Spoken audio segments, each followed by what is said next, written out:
Hey everybody, it's William Carter here with InquisitiveCarter.com.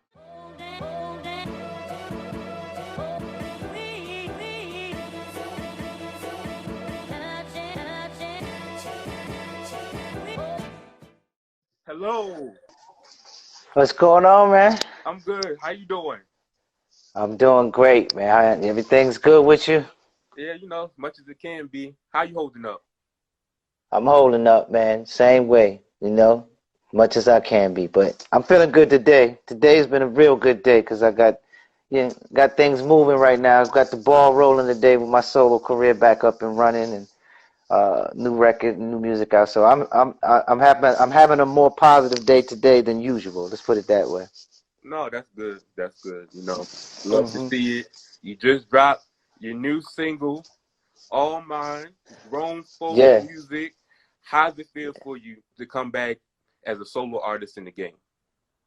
Feels great, man. Feels like a long time coming, something I've been wanting to do for a long time, been preparing for quite some time, and just waiting for the right family, the right situation, and the right timing to do it. Right. It's tough in the game right now when you've been around 40, almost 40 something years. So to have people take it serious, to be with the right team that really could see, or really want to help make sure people know about it and put the right energy behind it. Not just gonna throw it against the wall and see what sticks, and if it don't, they moving on. It's hard. It's hard to get that belief in you when you've been around this long. People want that something that they know can sell a bunch of records out the gate, and that's more relevant. So having the right squad, the right timing, the right record, all that stuff takes time these days, man. So it's been a long time coming for me, but I think we got it right. I think everything is to where I wanted it to be. To just get, at least feel like I had the chance to give myself the best shot as possible. So we there now. Right. So, like you said, you've been in the game for about 40 years, and Mm. you did the solo thing before, and you're coming back now with it. What has been your most valuable lesson that you learned from your first time around to now? Each time I've gone around, I've had a certain amount of success. There's always been something successful about it. So just learning to not take it for granted, take that success for granted, learning to always try to outdo yourself and better yourself. And every time you come out the gates, come out swinging hard, practicing hard, be ready, eating right, working right. It's like before you hit the gym. Before you hit the boxing ring, you got to hit the ring. You got to hit the gym. You got to hit the road and jog. You got to jump rope. You got to work on all these different aspects and make sure before you go in there that you ready for it, or you don't want to get knocked out. So Right. that's what it is with me. Same thing with the music industry. You don't want to get knocked out. You got to be ready for it. You got to prepare for it properly, and that's what had to happen for me. I learned that I'll never not work out properly before I jump in the ring. You know. Right. Now, Yep. now you team back up with your musical brother, Mr. Johnny Gill. Yeah, man. Y'all released Perfect out in 2019 last year. So how was it for you to get back in the studio with him? Just bring back old times? Did you guys just go back in with the flow? Was it something different? Me and Johnny's on the phone talking all the time. We're always, we're real friends. I know where his son's at. I know where the son's go when he knows about my kids and what we're going through, and um, then when they graduating and we stayed like that with each other throughout the years. So always being around him is fun. Is the energy is always light and kind and brotherly. It's a real friendship, real brotherhood, and so being in the studio. Um, Ever since the first time I went in the studio with him with Jimmy Jam and Terry Lewis on the Heartbreak album with New Edition, I've just been at awe at his skills, at his talent, his ear, and his abilities. Johnny's a beast in there, so when I go in there, I always expect something great. I always want to do my best because I know what he's capable of doing. At least in my eyes, I see him as, whew, okay, we're Right. going to be on the same record together. I got to have my stuff together, Right. and that's real. So I'm always ready. I go in there and challenge myself, and he challenges himself, and it's like it's just like a dance. We use each other's vocals. He's more hard body and rough, Teddy Pendergrass, Luther Vandross-ish. I'm on my Marvin Gaye, Michael Jackson, and we make those all swirl together in a way where you get this pleasant vibe of both of them, where you get the skill and the talent, and you get the smoothness and the silkiness that just kind of makes it all work as one piece. Me and him are we've grown to love that style and grown to use that style well. Whether we're working with the guys that invented that or swirled it put together for the first time, Jimmy Jam and Terry Lewis, or we're going in there with somebody new and making sure they understand how to use that combination properly. We've kind of mastered how to work with each other in that way so that we can get the most out of each other and do it the right way. So it's always that's pretty much how to sum up what it's like to work with him and what I feel about it. Johnny's a beast, and I just love working with him. That's my favorite. One of my favorite artists of all time is Johnny Gill, especially as a vocalist and his business mind is a beast, man. Johnny's a beast in this game. That's all I can say about it. Don't sleep on that. Right. No, I love to hear that, Mm-hmm. especially because, like, as we've watched, you guys go through ups and downs. All y'all managed to come back together and bring back that brotherhood and maintain that. So, it's great to see, especially amongst Black men, just holding each other down, getting back together, letting whatever happen, and, doing what you got to do. Because I will, when I listen to the song, the first note, I'm like, brother got it. He still got it. Like, I got to give it to him. You holding it on. Like, you say, I'm good. I'm like, nah, like, this is fire. I got to give it to you. Grown folk music. I can appreciate it. Thank you, man. I appreciate that, man. That means a lot, It means a lot. Just coming back out of here, man. Those are the kind of comments you want to hear, man. Like, I still can appreciate him doing appreciate me doing my thing.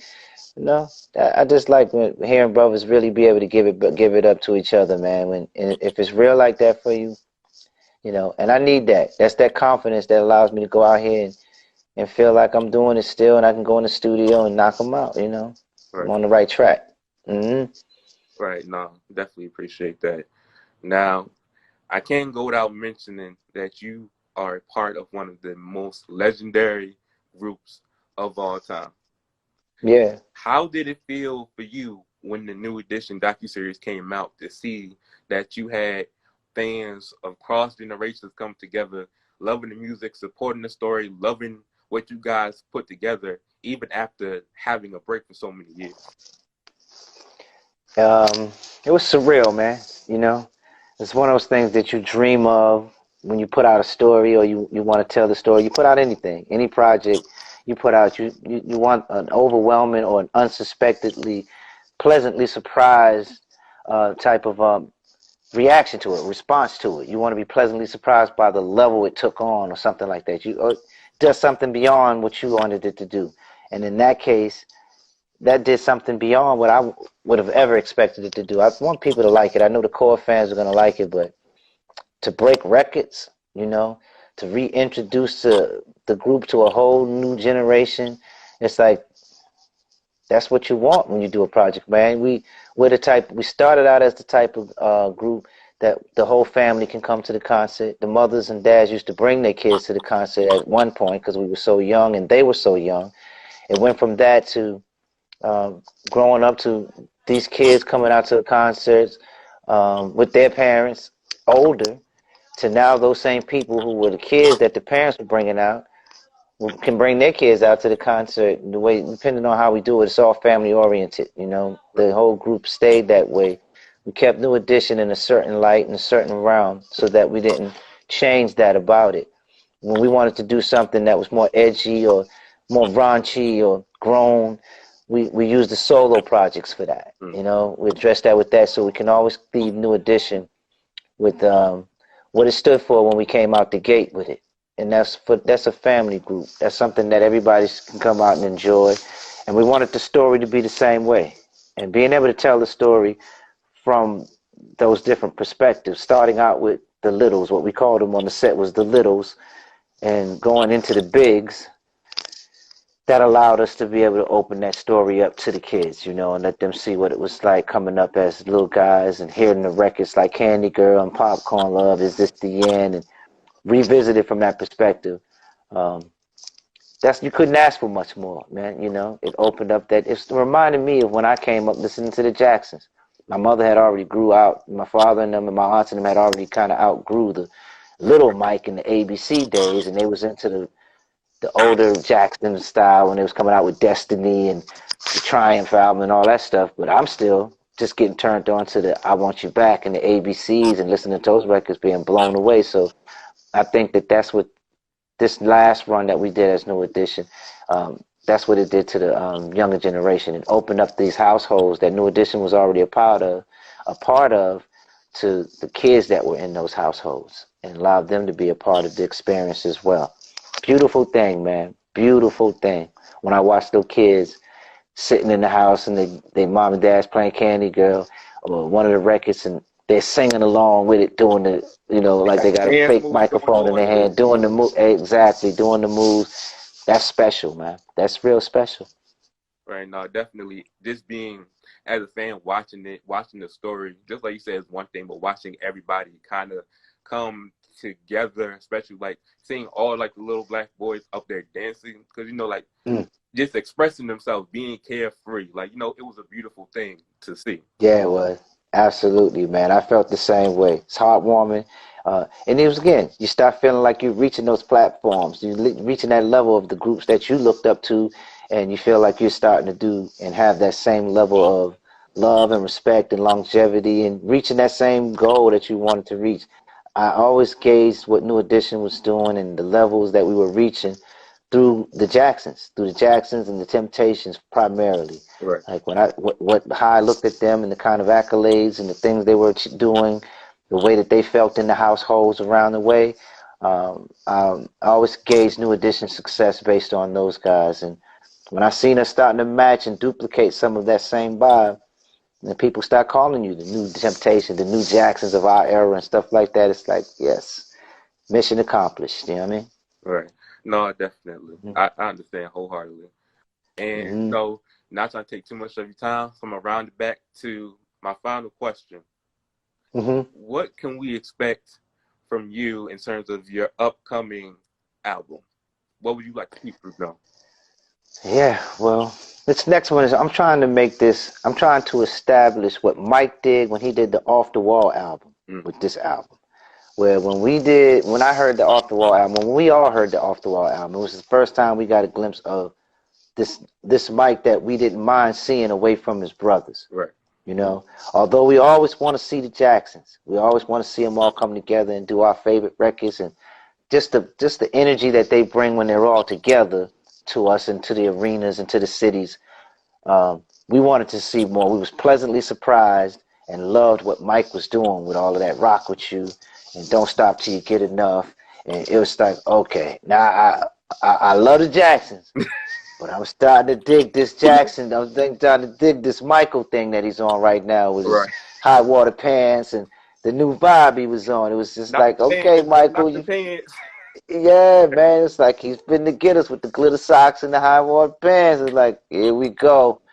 You might be on to something now, Mike. You know what I mean? So it really bona fide him as a soloist, as a solo artist, away from the Jacksons, as well as being Michael Jackson from the Jackson 5 as well. So I'm hoping that I can accomplish that. That's one of the goals, or primary goals that I want to establish with this, so that my solo career is not always, or me as an artist is not always seen first as the New Edition member, but as the entertainer, Ralph Tresvant, all around the board, whether I'm doing New Edition, whether I'm doing Heads of State, whether I'm doing my solo thing, whether I go out here and start a new group with Johnny and do a project, or do one with Teddy Riley and some boys, and just whatever it might be, I want them to be able to just appreciate me as an artist altogether by myself, alone.